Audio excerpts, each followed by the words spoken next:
Well, I'm here, everyone. I just have to figure out what is going on here. Let's see. There we go. Good evening, everybody. It's Father Joe. I'm over here at Holy Ground in Saranac, Michigan, and welcome to Hempin with Father Joe. Let me add some things here. I apologize. I'm a little unprepared. Let's uh, let's get our folks up here. So you guys know the Michigan Hemp Farmer Association and the Michigan Industrial Hemp Coalition are supporters of this show. Conservative Christians for Cannabis Reform. Those three organizations make this show happen. So thank you and God bless you to all those folks.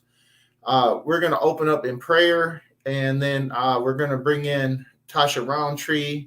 She's down in Ohio, and we are going to talk about the bottlenecks in the hemp industry. So let me start out in prayer. Father God, Jesus, we just ask you, Lord, to please bless this show tonight. And God, open all of our hearts and minds to everything hemp that we're about to discuss tonight. And God, let us all walk away with some more knowledge as we go through the research and the experimental phase of the Michigan hempcrete industry. I guess it's a big experiment. That's what we'll call it, Lord. With that, God, we just ask all these things in your name. In Jesus' name we pray. Amen. So again, welcome everybody to Hempin with Father Joe. I'm going to bring Tasha Rountree in, and we'll get started. This is going to go 30 minutes. We're going to get it tonight, you folks. Let me bring Tasha in. Let's see here. Where we at, Tasha? I think let's try this. There you are. How you doing? I'm good. How are you? Good. Good to see you. I know you was farming earlier, so was I. So I did a Yes. little fishing too. So I can't complain about that. Okay. I'm still looking to come up to Michigan so I can do some salmon fishing. All right, I'm gonna take you. We'll catch some. Okay. So, So I was gonna, I started out the show. We're so I'm just gonna recap where we were last week. Some people may be tuning in and they're not up to speed. So we'll just quickly, I'll recap. So we have a hempcrete uh, tile system that's used on interior residential walls, and and it is a tile system very much like any other tile system that you could buy on the residential market at your local big box store. And it has a backer board. It has fasteners that are made from hempcrete or hemp bioplastic, and then it has uh, a mortar or binder. They're going to say binder in this industry, but it's going to be a mortar. It's going to act as a mortar. It's going to connect the tile that you're going to make out of hempcrete. It's going to attach it to the hempcrete backer board, and that is what we call the Cannacrete system, and it's a hempcrete tile wall system. So that's what we're talking about. Um, there's a lot of barriers right now. So this is all an experiment. I think the current state of the industry, as far as the Michigan, we'll call it the Michigan hempcrete industry. Uh, I think if anyone could prove me wrong, please correct me because I want to meet you. But I'm pretty sure we started the Michigan hempcrete industry in 2013, early 2013, or no, late 2013, early 2014, when we opened up Michigan hempcrete can you push? under a federal research permit. But there could be somebody else out there I don't know about, so please educate me from there. Anyways, we're going to discuss the barriers. We've been working on this since all the way back since 2014, this hempcrete, and we developed the Cannacrete system, but we can't go to commercial market with it because we have a bunch of barriers. So, Tasha, I thought let's get together and talk about the barriers. you know, the biggest one, I think you know this one because we talked about this before. It's in you at least know it. It's in the top 3 for sure. Hmm. One of the top 3 that we talked about was we don't even have enough hemp or technicians who understand how to pull out the decordation machines and how to do the technical component aspect of pulling the hemp pulling the hemp herd out of the hemp in order to process it into a viable product like the 3D filament or into the hempcrete with the lime process. So, did I get it right? Well, most of it, you're 99% right. The filament is actually the filament we're working with is from seed oil. Okay. And it does have a little bit of fiber in it, actually, because they don't get it all out in this process. I guess it's a binder. It's part of the way when it puts it together. I guess it all binds together better this way, is what they're telling us. I think. I think it's Nur, who's on our board for science. I think that's he's actually, we should bring him in on this whole podcast thing here in the next couple of weeks. I'm going to get a hold of him because he can talk to us literally about the plastic, and he can school both of us because we're making hemp hemp bioplastic lures, fishing lures for the Safer Waters hemp project. But we're not engineers that make the plastic. We're running a machine. We're running a program A 3D printing machine. Yeah, we're 3D. We own a 3D printer, so we just 3D print. But that's what I mean about the filament. But that's what I mean about they now make a hemp filament so that you can 3D print using the hemp filament. But again, it runs out of stock very quickly because we don't have the technicians that understand how to break the plant down. Here in Dayton, Ohio, I work with Central State University. And as I was explaining that Central State University is a 1810 land grant based program. It is very similar to the one at the Ohio State Extension Services with Ohio State University. And they're actually growing hemp at the college now. But that's the thing. They're growing hemp, but then what do you do after it's grown? They kind of forgot. You have to have a working program to figure out if these people have now grown the hemp, what do we do with it? So that's where I'm trying to connect the high school, which is a technical high school for young people who are still up to the age of 21. So they don't have to. So you can go to this high school to graduate high school as well as get your GED and learn a skilled trade.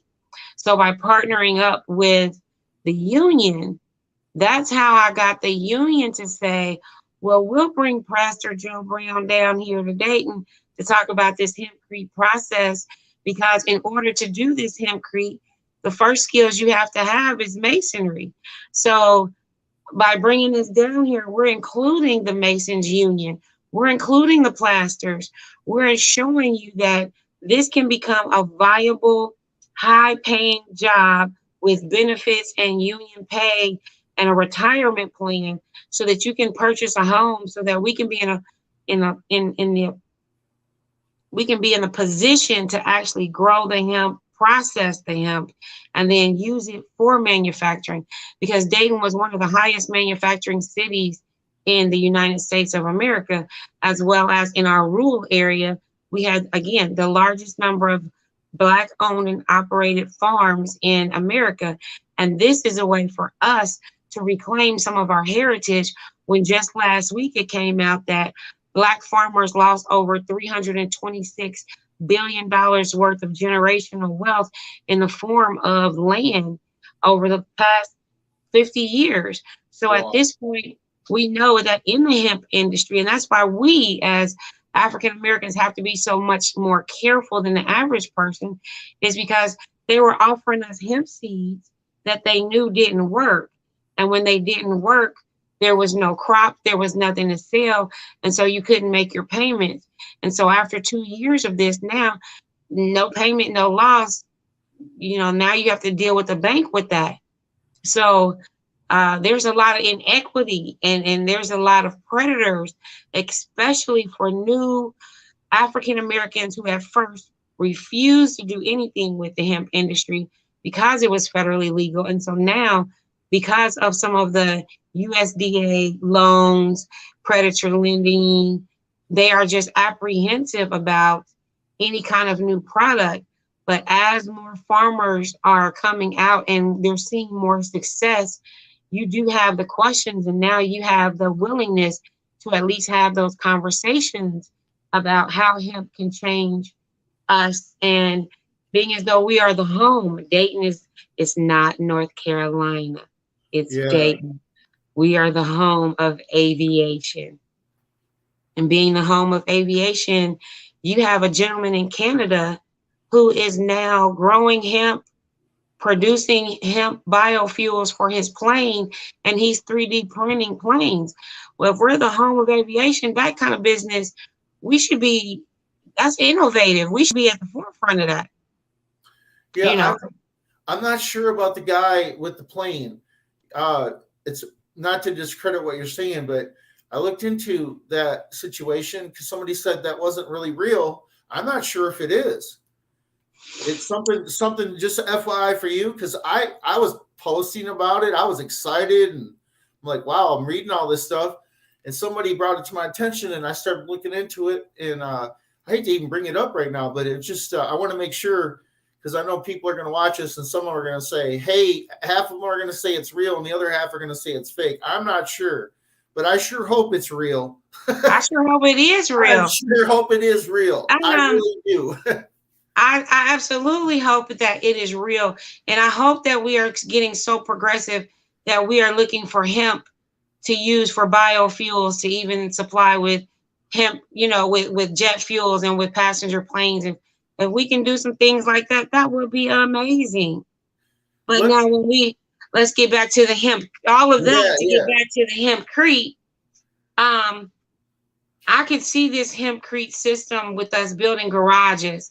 And I can see because at this time we can only do residential systems. Well, when I say garages, I meant the tile on the inside of the house and the cinder blocks. We have garages here that are made out of cinder blocks that it would go right over it. Yes, it would look no different than what you already see. So it wouldn't be something where it'd be like, well, is that going to be an eyesore in the neighborhood? Like, it looks like the stuff that's already there. You can't tell that it's any different. It would be very reminiscent of stucco. Yes. I mean, I don't think I've never heard of any neighborhood associations or any groups bucking, about stucco. It's pretty much accepted, as an industry standard. Well, this Wednesday, we are actually having elections for the Neighborhood Association Office of President, where I'll be running for the president of the Neighborhood Association. So keep us posted on that. And if I do win the Neighborhood Association, I'll be bringing in the possibility of hempcrete, and I'll be bringing in new and inventive things like the hemp wood for the floors. Yeah. Because we have in Southern Dayton View, we have a historic area where one of the things that we're historic about is we have a neighborhood where the architectural students would come in and study, because each house was reminiscent of a different period, a different timepiece, in a different location. So you have some houses that look like German lodges, and so you have some houses that look like very French, very affluent houses. So to put up a house that was made out of hemp, but to give it a certain kind of look, it would not be out of place. And we're also looking for innovative ways that we can start looking for to fill some of these lots. So my thing would be shipping container homes, but my thing would also be looking into some of the hempcrete and looking into some of the houses on a smaller level, because if the production is we can only get small amounts, well, we're only doing one house at a time. So we wouldn't need a lot we're not like a developer that's doing 150 at a time. If we were doing one house at a time to show this was absolutely sustainable, that's one of the ways that I want to introduce this to Central State University, because again, they're growing hemp, but post growing it, it's like, then what do we do? And as we go further, I want to show them like, this is what you can do now that it's grown. I can't wait till we start doing all this stuff. The big barrier for all this right now is we don't have any building code, as you know.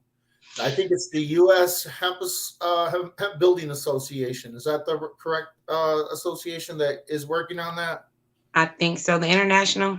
I think it is. I think it is. The international. I can't think of the folks that are doing it, but I think it's the U.S. Hemp Building Association, I believe. Mm-hmm. And they didn't get any code. I misread. I was under the impression they got some code, residential code passed, but they didn't get anything passed. They only introduced it. It doesn't make it code. I've been in the building trade for over the last 30 years, and so I took it for granted because I kind of heard it told that way. And then I looked it up and I was like, oh, okay, well, they did something amazing. They started the process. They entered it in, I mean, props to those folks. Thank you for doing that. But that's one on Wednesday. Yeah, but all the viewers should know, though, there's no code for it. So before you use our system, when we start showing you the system, you have to get a hold of your building inspector and you have to say, hey, is there going to be any restrictions for this system we're going to show you how to put into your own home? That's what we're going to do for a while. We're going to be doing residential homeowner type things, but everything Tasha's talking about, we have every intention of moving in that direction. I'm going to be the bummer in the conversation tonight. You're going to talk about all the great stuff, and then I'm going to remind everybody, hey, look, we can't do this unless it's like in our own homes and we're homeowners, or if you're a contractor and you know this already, you're going to contact the building inspector and pull your permits, and then you're going to say, hey, this is what we're going to do. We're going to put this hempcrete tile system in on the walls. And it's very reminiscent of stucco finish, and we're looking for a material variance. They may ask you for that, a material variance, and they probably are going to have you sign off on it too to say, you're not responsible. Now, if you're in my township, in Boston Township in Michigan here, I can do whatever I want. I think that a lot of counties are this way. Is your county that way, Tasha? You can kind of do what you want. It's not. It is not. Okay, no. Well, it is out here. We can do anything. It's crazy. It's the Wild West. However, we have 3 very progressive county commissioners. Okay. And our 3 county commissioners they're all women. Okay. Wow. That's cool. Yes. They are all women. So they're all about sustainability and all about green. So I have an appointment again. This is an amazing week that's coming up because I have an appointment with them to introduce the hempcrete and introduce to them the potential of manufacturing with hemp, of all the things that hemp can do. So we can start those conversations, so we can bring in community and economic and development, so we can bring in zoning, so we can start those conversations. So as we move forward, it becomes way easy when the people who you have to work with are working with you and you're not arguing and fussing and fighting with them. And we use bringing in the hempcrete as one way of working with our local politicians to say, with the hemp bill, you can't even be in hemp if you don't have a clean record. So what we did was we used this to expunge records. And after we expunge records, we put them in apprenticeship programs. And after we got them in apprenticeship programs, our wraparound services are always driver's license reinstatement, car insurance assistance, housing, food stamps, Title 20, power, electric assistance, everything that we feel like in order for you to be successful while you're in school, what are you going to need? And that's so amazing. You know, we do the food training here. Like today, we put in the beds, but in a couple of weeks, we'll have I don't know, 14 or 15 people show up here, and we're going to show them how to plant cucumbers. And then, okay, give them a pot of dirt and some seeds, and they're going to take them home. I think it's important people know how to grow food, especially the kids. look, I use gardening as a form of therapy, and we do that with our veterans who suffer from PTSD. And so we have the Montgomery County Sheriff's, and we have Dayton Correctional Institute, which is our local jail, and so they're actually coming out to our office on next week, and they're helping us build raised beds. And so we're going to be doing the community gardens and in my neighborhood, I'm trying to bring in the police and the sheriff so that it's normalized. And so you don't see people scatter and run away from the police versus, I'll tell you what, we have law enforcement here. The sheriff has been, Dale Martin was the first sheriff, and his undersheriff, I apologize, I can't think of his name right now, but both of those gentlemen, they've been very helpful with us and very complimentary to the hemp industry. Now I do have an Officer Brown that I work with Dayton Police, and our old police chief was Police Chief Bill, and he was a big help. Partially, he was a big help because he did his own homework, and it was a matter of exchanging information versus teaching. And so he had even went so far as to go to the Native American churches, and he had done some research with ayahuasca. So he was very informed about the health benefits, and he was very informed actually about the social justice ramifications of the tickets and about the expungement. He even spoke to the Cincinnati chief of police about decriminalizing up there. That's how we were able to get there so far, because our police chief in Dayton actually went down there to Cincinnati and said, you need to do this. And once you do this, you all need to clean up the mess with the expungement clinic so that they can all have a second chance at life. Gotcha. So I don't know if you saw the email. Maybe I didn't even. Yeah, I think I sent it out to everyone this afternoon. But House Bill 5058, that package that we've been working on here at the Michigan Hemp Farmer Association, it's to legalize hemp food products for human consumption, and it will have the same safety regulations as the metric here. So it's a consumer safety issue, and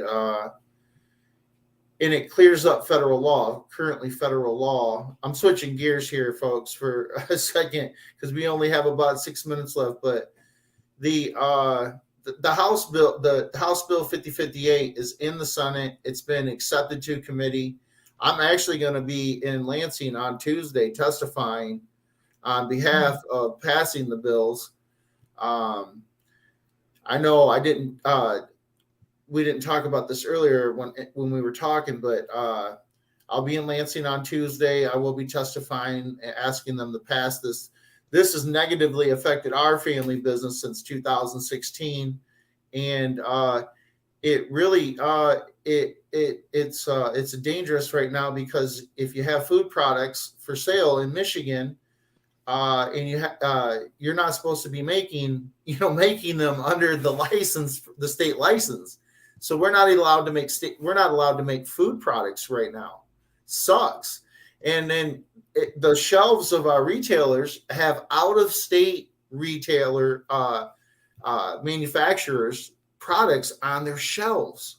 Can you imagine this? They say, right now we can't sell food products at the farm market out here.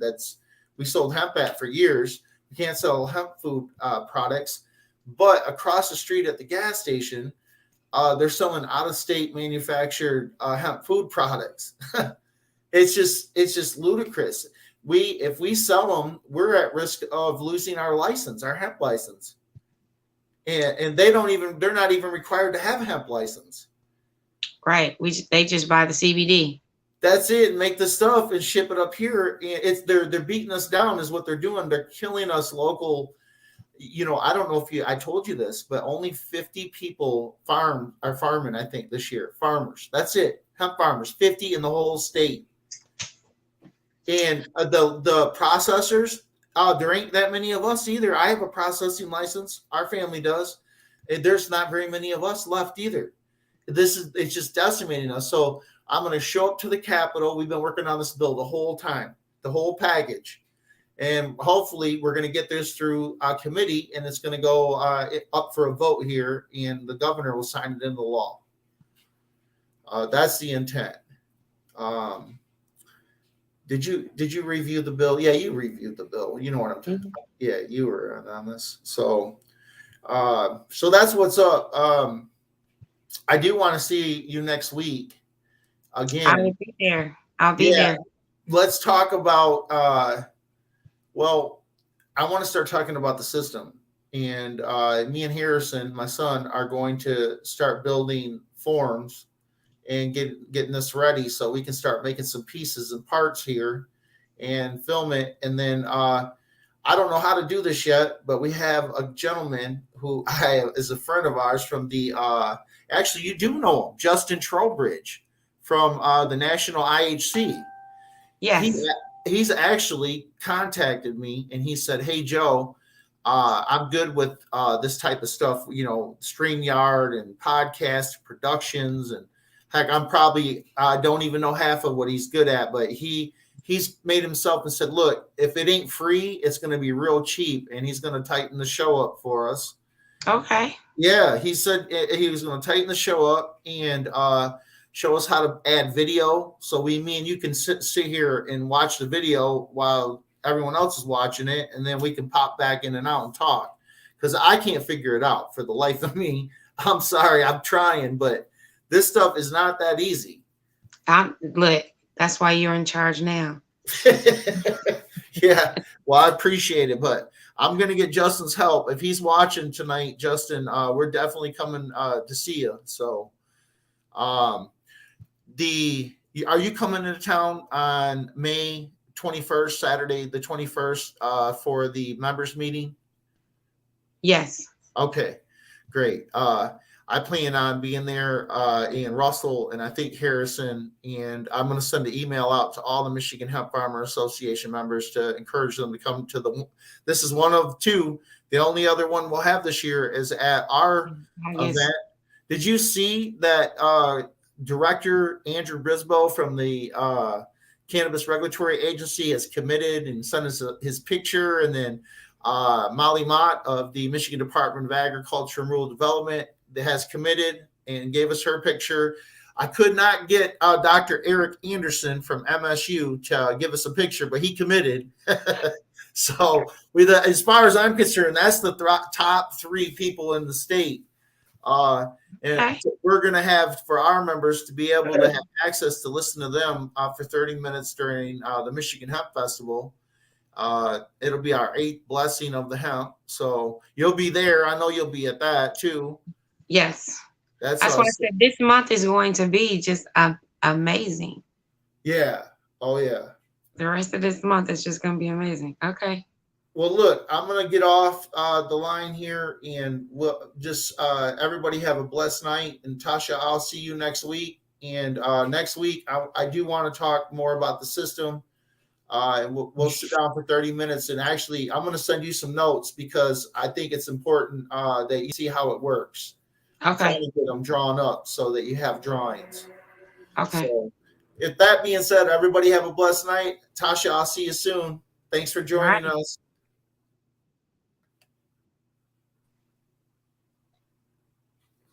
All right, everybody. Tasha's gone.